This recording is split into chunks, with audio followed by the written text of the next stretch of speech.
নমস্কার বন্ধুরা, আবার আমি হাজির হয়ে গেছি নতুন এক রেসিপি নিয়ে। দেখুন তো কতটা সফট এবং নরম তুলতুলে হয়েছে। চলুন রেসিপিটা শুরু করা যাক। সবার প্রথমে আমি কড়াইয়ের মধ্যে জল গরম করে নেব। জলের পরিমাপটা কিন্তু ঠিকঠাক রাখতে হবে। এখানে আমি 4 বাটি জল দেব। আপনারা ভালো করে রেসিপিটা দেখুন, তাহলে বুঝতে পারবেন। দেখুন 3 বাটি, আর 1 বাটি দেবো 4 বাটি। টোটাল এখানে আমি 4 বাটি জল দেব। 4 বাটি জলটা দেওয়ার পর যখন আমার জলটা পুরোপুরি গরম হয়ে যাবে, আমি এখানে কিছুটা জল তুলে রাখবো। এই রেসিপি অনেকে অনেকভাবে করে থাকে। আমাদের বাড়িতে এই রেসিপিটা এইভাবেই হয়। আর এটা খেতে এত সুস্বাদু, এত টেস্টি, আপনারা একবার বানিয়ে না খেলে বুঝতে পারবেন না। দেখুন এখানে খানিকটা নুন দিয়ে দিয়েছিলাম। এরপর আমি 1 বাটি জল তুলে রাখবো। এই জলটা আমি পরে ব্যবহার করব। এখানে আমি 4 বাটি চালের গুঁড়ো দেব। এখানে সামান্য পরিমাণে আমি দই দিলাম। আর এটা হচ্ছে একটা মশলা। এই মশলাটা হচ্ছে আদা, জিরে, শুকনো লঙ্কা আমি ভালো করে পেস্ট করে নিয়েছিলাম, সেই পেস্টটাও দিয়ে দিলাম। সামান্য পরিমাণে হলুদ গুঁড়ো দিলাম।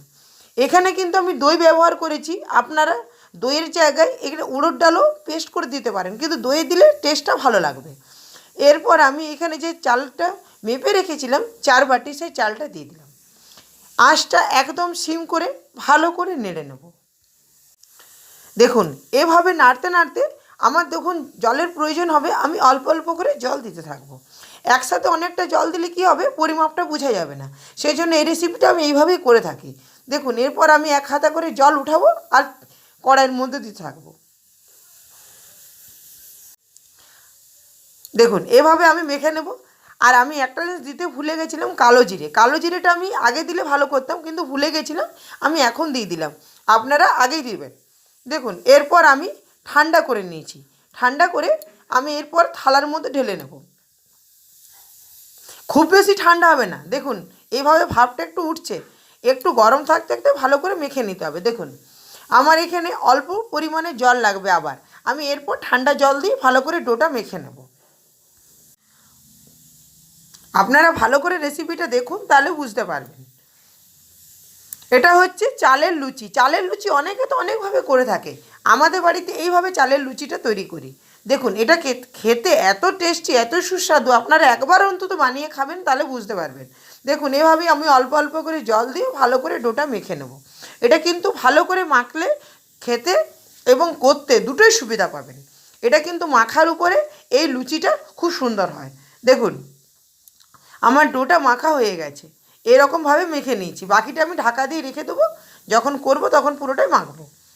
এরপর আমি আপনাদেরকে দেখাচ্ছি কিভাবে এটা বেলে নেব।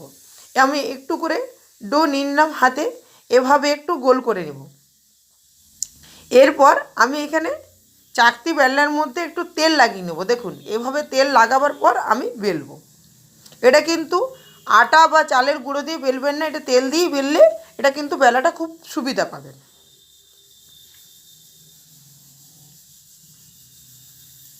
এটা খুব বেশি মোটা আবার খুব বেশি পাতলা হবে না, এরকম মিডিয়াম সাইজে হবে। এই রেসিপি আপনার বন্ধুরা, এই রেসিপি প্লিজ আমার চ্যানেলটাকে একটা লাইক আর সাবস্ক্রাইব করে দেবেন। আপনারা এই রেসিপিটা কিভাবে তৈরি করেন আমাকে কমেন্ট করে জানাতে পারেন। দেখুন আমার বেলা হয়ে গেছে। এরপর আমি কড়াইয়ের মধ্যে তেল গরম করে নিয়েছিলাম। এরপর আমি একটা একটা করে ছেড়ে দেবো। দেখুন এইভাবে উপর থেকে একটু একটু করে তেল দিয়ে দেবো। দেখুন কত সুন্দর ফুলে গেছে। এরপর আমি উঠিয়ে নেব। এটা খুব বেশি লাল হবে না।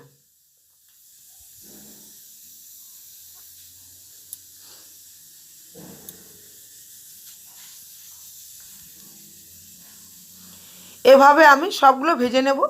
আর তেলটা কিন্তু ভালো করে ঝরিয়ে নিতে হবে। একটু এর মধ্যে তেলটা একটু বেশি লাগে। দেখুন আমার হয়ে গেছে। এরপর আমি এখানে পরিবেশন করে আপনাদের সাথে দেখাচ্ছি। আমি এখানে ডালের সাথে পরিবেশন করলাম। এটা এমনি এমনিও খেতে খুব ভালো লাগে। এটা চাটনি আচার দুটোর সাথেই ভালো লাগবে। আমি এখানে ডাল আর সামান্য পরিমাণে আচার দেব। এটা লেবুর আচার। এর আগে আমার চ্যানেলে লেবুর আচারটা দেওয়া আছে, আপনারা চাইলে এই আচারের রেসিপিটা দেখে নিতে পারেন। দেখুন এই লুচিগুলো আপনারা 1 থেকে 2 দিন রেখেও খেতে পারেন। এটা কিন্তু ঢাকা দিয়ে ফ্রিজে রেখে দিলে ভালো থাকে। বন্ধুরা, আজের মতন এই পর্যন্ত, দেখা হবে নতুন রেসিপিতে।